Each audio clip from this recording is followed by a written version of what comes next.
Hey gang, tomorrow is our test, so I wanted to give you the tools to make sure that you're ready. So here's one last lesson. I'm just gonna double check to make sure it's actually recording. And it looks like it is, that's good. All right, so wishing you guys the best. Some of the things you said you were struggling on were fractions and decimals. So when I made this study guide, I really focused on fractions and decimals. However, I'm gonna start with an easier one. Let's go with the whole number problem right here, so it's a little bit easier for us to kind of ease our way in. All right, so looking at number 5, I see negative 6 times y plus 17 equals 29. I really recommend you going ahead and reading the problem out like kind of to yourself before you start it. So negative 6 times y plus 17 equals 29. So I'm gonna get rid of the constant, minus 17, 29 minus 17 is 2, 1, so I've got 12. Then I've got negative 6y left on this side because that just makes 0. So the whole point of getting rid of the constant is to have just y by itself. So right now I have negative 6y equals 12. I'm going to rewrite this over here so that you can follow along easily. Negative 6y equals 12. Well, how am I going to get the y by itself? I need to turn it into just one y. So if I divide any number by itself, like this, negative 6 divided by negative 6, I get 1 y left over, because that's just 1. Same thing on this side, 12 divided by negative 6. Well, I know 12 divided by 6 is 2. I know a positive divided by negative is negative. So your answer is y equals negative 2. Just a quick little refresher. You want to get y by itself, and I think it's easier to go ahead and get rid of the constant first. All right. So now let's go into a one-step equation that has a fraction. We're looking at, and I'm going to go ahead and do number 2 for you guys. I'll give you the answer to number 1, but number 2 is negative 2/5 times x equals 12. I know that dividing by a fraction is the same thing as multiplying by the reciprocal because of that keep, change, flip little thing we memorized. So if I multiply by the reciprocal here, 5 over 2, negative 2, well, these cross cancel to make just 1x left over. Whatever I do this side, I have to do this side. So multiplying by the reciprocal, remember it's keep, and then I changed the division sign to multiplication, and I flipped it. I'm going to cross cancel here too. 12 and 2 both have 2 in common, so that's going to be a negative 1 if I divide by 2. This is going to be a 6 if I divide by 2. And 6 times 5 is 30.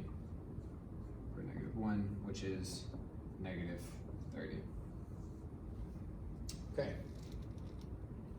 On this one, we've got 1/3 x equals 6. I'm going to multiply by the reciprocal. So now I've just got x, because 3/3 would be 1 whole, so I've got x equals 18, because 6 times 3 is 18 over 1, which is the same thing as 18 wholes. All right, let's take a look at this one. It's a 2-step equation with decimals, but everything's positive, so that makes it a little bit easy. I've got 1c plus 2 and 75/100, that's a decimal, equals 1. I'm going to get that by itself by using my inverse operations. So that just becomes 0. So I have c left on this side. So do the same thing to that side. They're different signs, so I'm going to subtract. 2.75 minus 1.00. It's got 5, 7, and that would be 1. Keep the sign of the bigger number. There are more negatives than positives in this situation, so it's going to be a negative 1 and 75/100. Okay. And finally, we have number 3, which starts out as a negative, but is actually kind of easy because we have negative 2.1 equals p minus 4.5. Remember, we're trying to get the p by itself. The opposite of minus 4.5 is to add 4.5, which is 0 on this side. So I just have p like we wanted, but I also have to add 4.5 over here. These are different signs, negative 2.1 and positive 4.5, so I have to subtract. 4.5 minus 2.1 is 4 tenths and 2 wholes.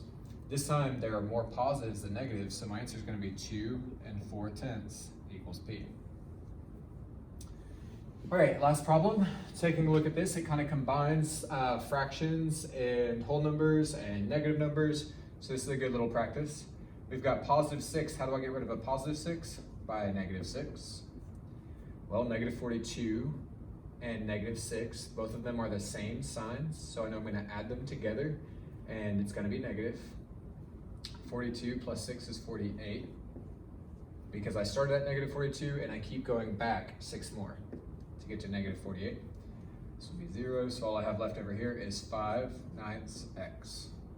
I have to multiply by the reciprocal. Well, the reciprocal is 9/5, so those cross cancel to get x. Multiplied by the reciprocal, 9/5. Ooh. We've got 48 times 9 divided by 5. So here we go. 48 times 9.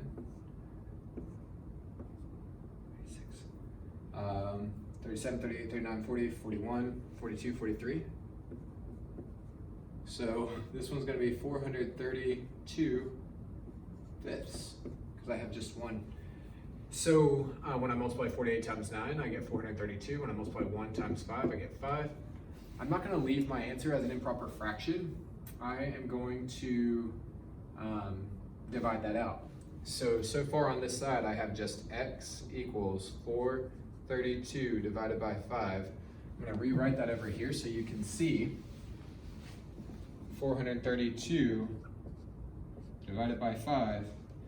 5 goes into 4 0 times, but it goes into 40 8 times. 8 times 5 is 40. So that leaves me with 3 when I subtract, bring it down. 5 goes into 32 6 times. 6 times 5 is 30. When I subtract, I have a 2. I have to add my decimals. And 0 to bring it down. 5 goes into 20 4 times. 4 times 5 is 20 with nothing left over. So 86.4. And I want to catch the mistake I made here. This is a negative 48, so this is going to be a negative 432 divided by 5. So if I have a negative divided by positive, it's going to be a negative answer. 86.4 negative equals x. All right, so hopefully that'll help you out with the just number problems. These problems that don't have any kind of story around them. We have a couple problems that do have story around them, so I want you guys to have practice with those as well. So let me scroll up.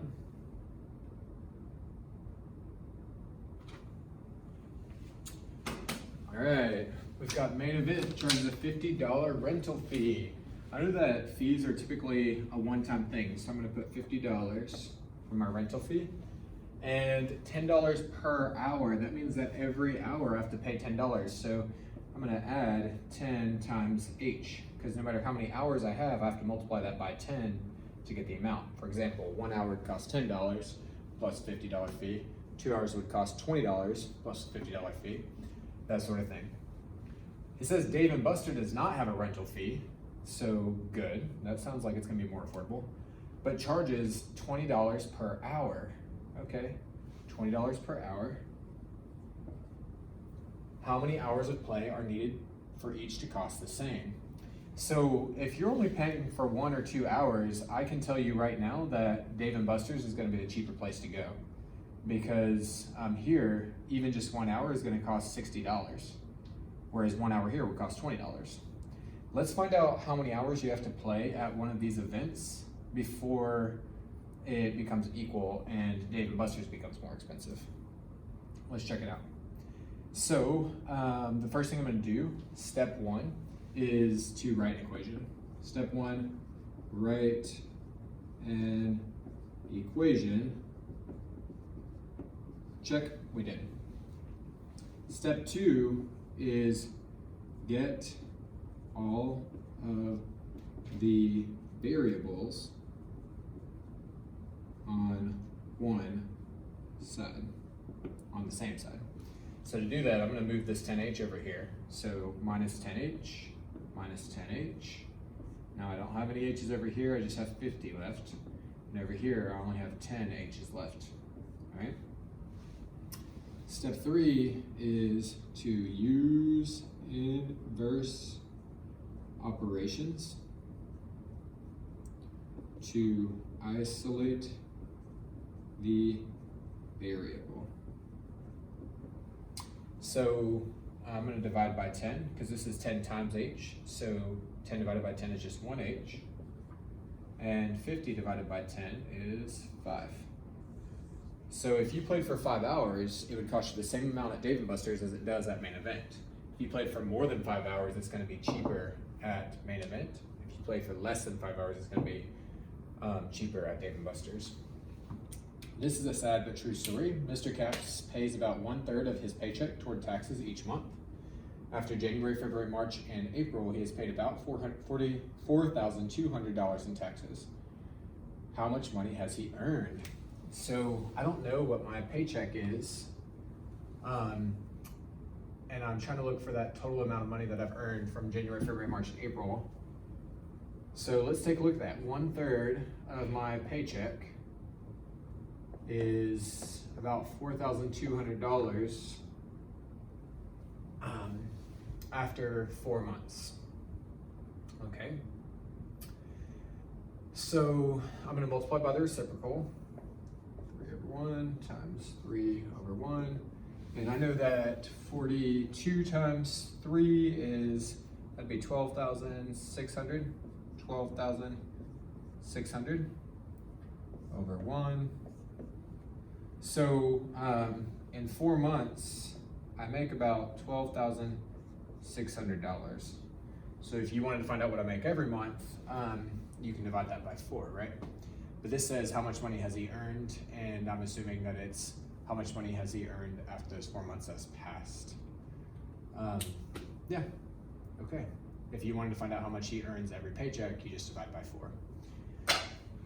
All right. Thank you guys. Good luck on your test. Please do some practice on IXL, or you can work on your iReady so you can get that recovery grade. Due Friday. Have a good night.